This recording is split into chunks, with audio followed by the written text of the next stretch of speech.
There's a version of you that never sleeps in, never skips training, never wastes time. There's a version of you who never fails. It is waiting for you. Genuinely ask yourself a question, you at home.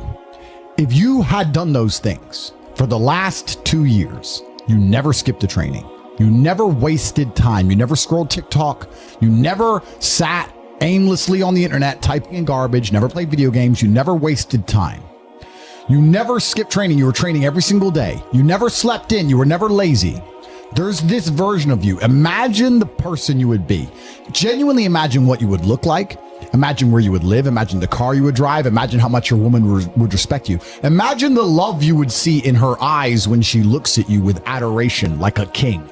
Imagine your existence. That person is waiting for you. And the only thing that's stopping you from being that person is your monumental laziness. You can have it. The universe is very giving. It will give you anything you work for. I've never seen somebody try for something with all of their might and not get it. The only people who do not have the things they want are the people who do not try for them. I've never seen a person wake up and say, my only dedication in life is to solve a Rubik's Cube and fail. You are not stupid. You are not incompetent. You are lazy and arrogant. It's extremely important you understand that that person is waiting for you and you are declining that version of yourself. In the multiverse, in the many different versions of the universe that exist, there is a version of you that does those exact things. And he is a greater person than you can even fathom. You can transform yourself into that guy. You can be a top G. That's exactly what I did. I knew who I was going to have to end up being before I became that person. My brother and I are not from rich families. We are not from advantaged beginnings. But I knew I had to be a big, strong, fighting billionaire. That's what I knew I had to be. Discipline is the key to success. If you cannot force yourself to do something you don't want to do, how are you ever going to put yourself through the suffering required for greatness? If you cannot force yourself to train when you do not want to train, if you cannot force yourself to work when you don't want to work, if you can't force yourself to not log into Pornhub or force yourself to eat right, how can you possibly ever become a monumentally successful person if you cannot control yourself long enough to do what must be done as opposed to what you feel like doing? The only people who get to live their lives based on how they feel are women and children. Children can cry because they feel like crying, as can a woman. A woman can start an argument because she feels like arguing, as can a child. A man must do what he is supposed to do irregardless of how he feels. That is the key component to masculinity, is discipline. If you do not have the discipline to dedicate yourself to anything, you are going to fail and be crushed by the people who can. If you only go to the gym when you feel like going to the gym, you're never going to be as strong as the people who go to the gym when they don't feel like going to the gym. That is a reality of life. So I train every single day. I've actually heard from some people saying, you overtrain. And I explained to them, one, I don't believe in rest. I'm not you. I'm not pussy and I'm not broke like you are, Mr. Fitness Trainer, standing around the gym teaching people for $50 an hour. I don't need to listen to you. Secondly, I don't train because I want to get bigger. I train every day because it is difficult to train every day. It hurts. I don't want to. I wake up and I'm busy. I have other things to do. I don't feel like doing it. So I force myself to do it 7 days a week, 365 days a year, so that I know I'm the kind of person who can do what he doesn't want to do when it needs to be done. I am that man. And it's more of a mental exercise than a physical exercise at this point. How can you ever outcompete me if I can force myself to do the things I don't want to do and you cannot? Discipline is absolutely essential for success, and you need to get very comfortable and very used to the idea of understanding that on your path to greatness, there are going to be long periods of time where you hate what you are doing, where you are dissatisfied with the actions you must undertake, where you are tired, where you are stressed. That is why it is difficult. That is why most people won't make it. If the path was easy, everybody would walk it and it would lead nowhere. 100 people start the path, 99 fall off because it is difficult, and the one person who makes it to the end gets the gold. If all 100 made it to the end and the gold was divided by 100, it wouldn't even be worth anything. The difficulty gives it value. The fact that it is difficult to do is the key component into the fact you want it in the first place. If it wasn't difficult, everyone would have it and you wouldn't want it because no one would respect it. It's supposed to be hard. Life is supposed to be hard. You're supposed to think this is terrible. You're supposed to suffer and smile through the pain regardless. Discipline is the key to success in all realms as a man. And if you lack it, you stand no chance. You can give most people a roadmap to success. You can give them a Ferrari with a full tank of gas, and a lot of people still wouldn't make the destination because they would say the drive is too far away. quitters. They don't have the discipline. You can tell them exactly how to do it. You can give them the mechanism to get there, but they don't have the discipline to complete the drive and end up at the destination. That is the majority of Earth. This is your competition. People who, even if they are told what to do and people tell them exactly how to do it and help them do it, still quit, still fail because they lack discipline. Even me, with my monumental powers, I can't make a quitter successful. It doesn't matter how good I am. It doesn't matter how easily I make it for them to succeed. It doesn't matter how compendious and concise and powerful the real world is. It doesn't matter how much I text them and motivate them, how many emergency meetings I do to try and talk to them and hype them up, how much motivation I give them. It doesn't matter what I do. If they are a quitter, guess what they're going to do? They're going to quit. No matter how simple the map is to read, no matter how fast a Ferrari is, somewhere along the drive, the sun's going to get in their eyes, and they're going to sit there and go, I don't like this, this is hard, and they're going to quit. Quitters are the number one type of people that nobody can help. If you're a quitter, I can't help you, life can't help you, God himself cannot help a quitter. So if you lack discipline, you lack the very basic building block to any type of success which exists on the planet. By every single metric which can be measured with science, you are going to stay a loser and a failure. The key is to keep training. If you train hard every single day, you don't have to worry about a little bit of vitamin C. It's true. If you don't train and you don't smoke, you're still going to be a pussy. Yes. The answer is always hard work. As soon as you are granted life, you are guaranteed death. What you do in between is up to you. You are all conscious. That could end tomorrow, that could end in 100 years. But the time between the beginning of your consciousness and the end of it is completely up to you. Training is never the wrong decision. If you're in jail, you should train. If you are free, you should train. If you are rich, you should train. If you are poor, you should train. If you smoke, you should train. If you don't smoke, you should train. If you drink, you should train. If you don't drink, you should train. You cannot escape that hard work is always the correct decision. There is no time in any scenario when working hard is going to be the wrong answer. You should always try your very best in all things. I will smoke 10 cigars a day and beat the shit out of you because I train harder than you can possibly fathom. Pain is an extremely important part of the equation. Pain is the elixir of success. When people say this bad thing happened to me and I'm suffering, I say good. It is pain which is required. It's one of the elements in the chemical reaction. If a chemical reaction requires 5 particular distinct compounds and you have 4 and you're missing 1, it simply doesn't work. Pain for a man is one of the most important elements in becoming successful. Batman is Batman because they killed his parents. If they did not kill his parents, he would not be Batman. You're supposed to suffer. You're supposed to take that pain. The worst thing that can happen to you as a man is you live a life with no pain in it. To be born into a rich family and have a nice, easy life and be given money and you don't have to go to the gym and not have to train because you have bodyguards and sit around like a fuck up. You're going to be miserable and unhappy and a drug addict buying prostitutes. You're only going to have women who adore you. You're only going to feel confident in yourself and feel happy when you've been through hell and come out the other side. The pain is required. And you'll often notice that people who are better than you are people who have suffered more than you have suffered. So the person who is waiting for you, he requires your motivation. It also requires huge amounts of pain. So when bad things happen to you, do not sit at home and lament. Do not feel sorry for yourself. Instead, look in the mirror and say, thank you, God, for giving me one of the ingredients that is needed for the chemical concoction that is going to turn me into a superhero. Because pain is an extremely important one. In fact, it's one of the most important ones for a man. Everything is war. All of it. Sitting in the commute without losing your patience is war. Trying to find a way to escape your slave job is war. Keeping your wife happy and your children inspired is war. Training to become stronger than before is war. It is all war, and it cannot be avoided. And I'll tell you why it's war, because war is 2 opposing sides trying to achieve the same goal. 2 opposing sides want the same land or the same influence over X land. And the car you want, the Ferrari, you're not the only person who wants it. The reason it's so expensive is because other people want it. The girl you want, the beautiful woman, Everyone wants her. It is war. It is competition. Everything about life as a man is war. It is conflict because you are competing against the other men who want it the same, which is why discipline is such an important thing, which is why you must take the pain and add it to the concoction to become as formidable as possible. Life is war. This idea that you can go through life as a man and avoid war is probably the biggest mistake that most men make, because it is impossible for you to achieve anything significant without war. Running a business is war.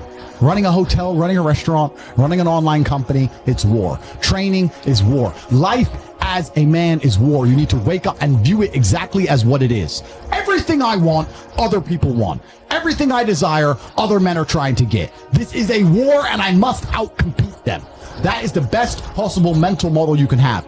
Even in jail, it was a war for who could stay most calm, a war who could control their mind the best, a war for who could suffer the least. That is war. I was surrounded by people who lost their minds and I refused. It was a battle and I was successful.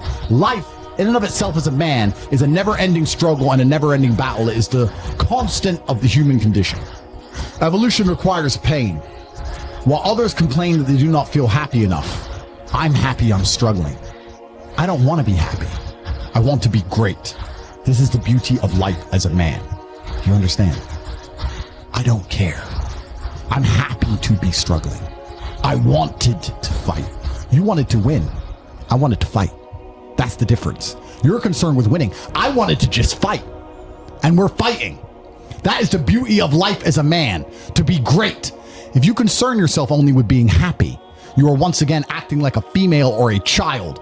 Happiness is fleeting. It doesn't even matter if you're concerned only with the hedonism of happiness. You're going to drink alcohol and go to parties and go to festivals and take drugs. I want to be happy. Who cares? I want to be great.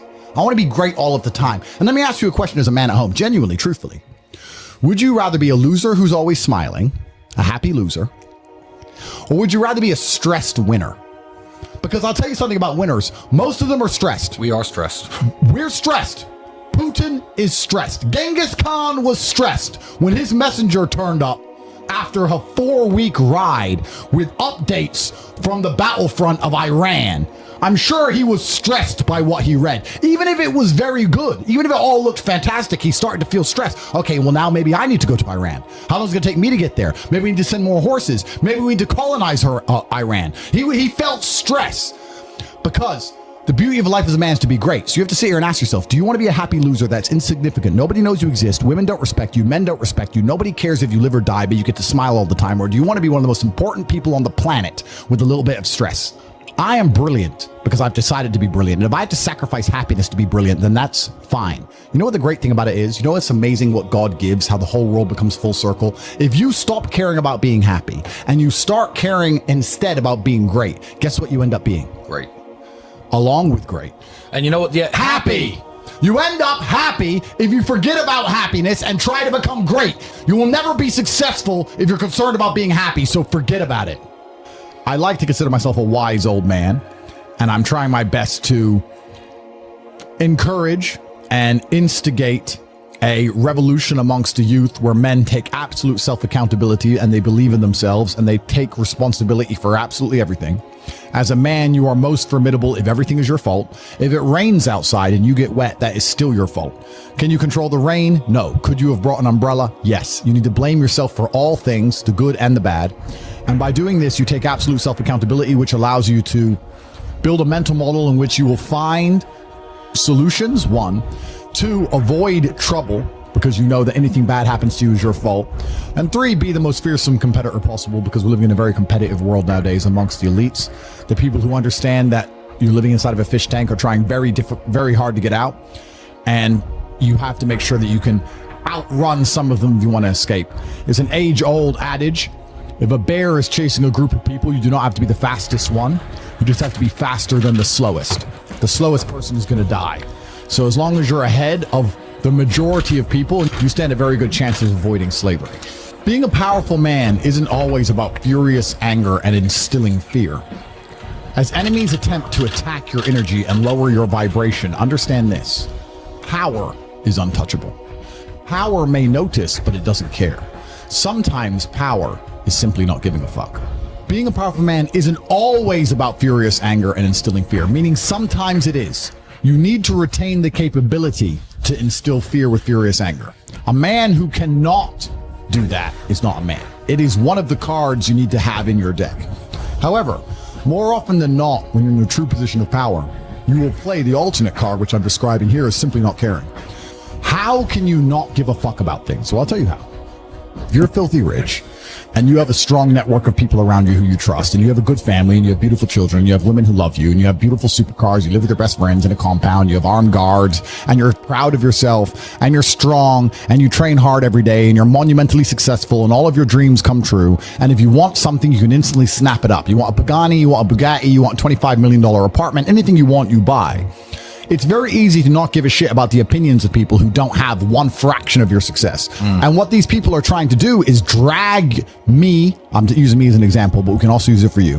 When you have true power, they're trying to drag you down. They're not trying to elevate themselves.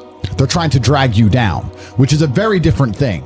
Because it's amazing how God rewards those who are trying to build and create and elevate, and how it punishes those who are simply trying to destroy and be spiteful and negative. And these people are going to dedicate hours and hours and millions of hours of their life towards a certain cause. Thank you. To try and drag people down who they cannot affect because they're already too powerful and too large. And they're wasting their own human experience, and they're not progressing or advancing themselves in any way. They will stay brokies, and we will stay rich forever. So the lesson here is that you need to get to a position where ignoring people is a move in which you're guaranteed success. You can ignore people completely and they are benefiting you. And that comes from a position of power. And I think a lot of you at home right now, you may not be in our position, but if you're already working hard, you're already going to the gym, you're already training, you make sure that you're getting as much muscles as possible, as much money as possible, you're dedicated, you don't sleep in, you don't waste your time, you don't smoke weed, you don't play video games, you're focused on trying to become fantastic as a person.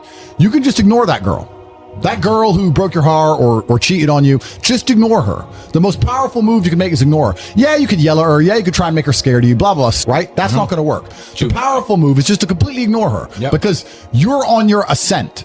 She is likely on her descent. She likely has no intention of improving herself, no intention of becoming richer, no intention of becoming better looking. Time is against her. As she gets older, she's going to lose her looks. You're going to continue your ascent, and she's going to have to watch you for the rest of her life be the man that she could have been with that she's no longer good enough for. The best thing you can do is simply ignore. That is the powerful move. And it's the same with also men. It's not even a gendered argument. There's men who want to be your friends right now, who wanted to be your friend, and they did something wrong to you.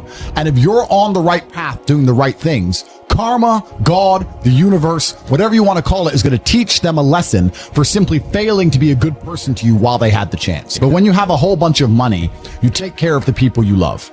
And that's the masculine prerogative. And even my brother and I, anyone who's been loyal to us, who's on our team, we monumentally reward.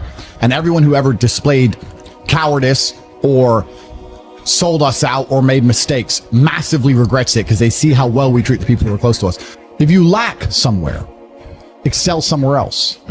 Counter your weaknesses by honing other capabilities. If you're ugly, become filthy rich. If you're poor, be as strong as an ox. Life is unfair.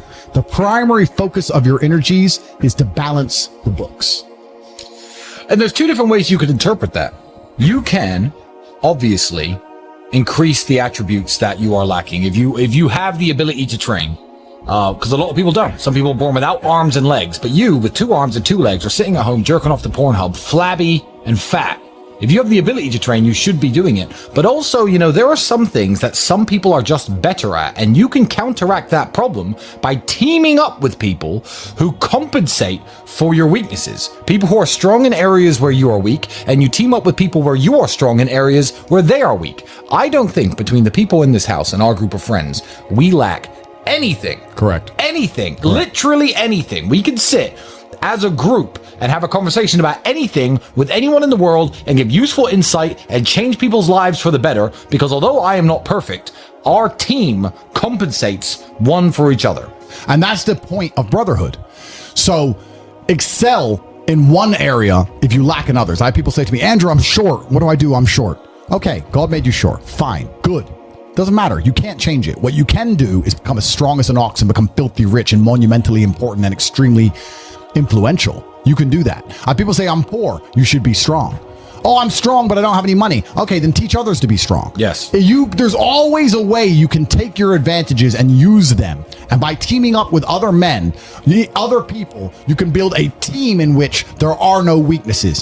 So if you have a disadvantage, you also have somewhere God has given you a distinct advantage over others. And it is your duty to excel in that realm. It is your duty to become so monumentally influential and powerful within that specific criteria in which you have the capability to be brilliant, that your weaknesses no longer appear because they can be simply overshadowed by your network or overshadowed by your absolute competence. By constructing the correct mindset, you can be in the exact same scenario you're currently in, living the exact same life with a different mental model in which you view the world, and you will not only feel more powerful, you will be more powerful, you'll achieve more amazing things, you will be greater, you will be happier. With the same car, the same woman, the same house, the same income, the same everything, but your mind changes the lens in which you view the world. Lenses change things. Rose-tinted glasses, perhaps dark glasses. You can put glasses on, change the lens, and you can view the world differently by changing how your mind is constructed and put together and the way you view the world. That is the point of mental Aikido.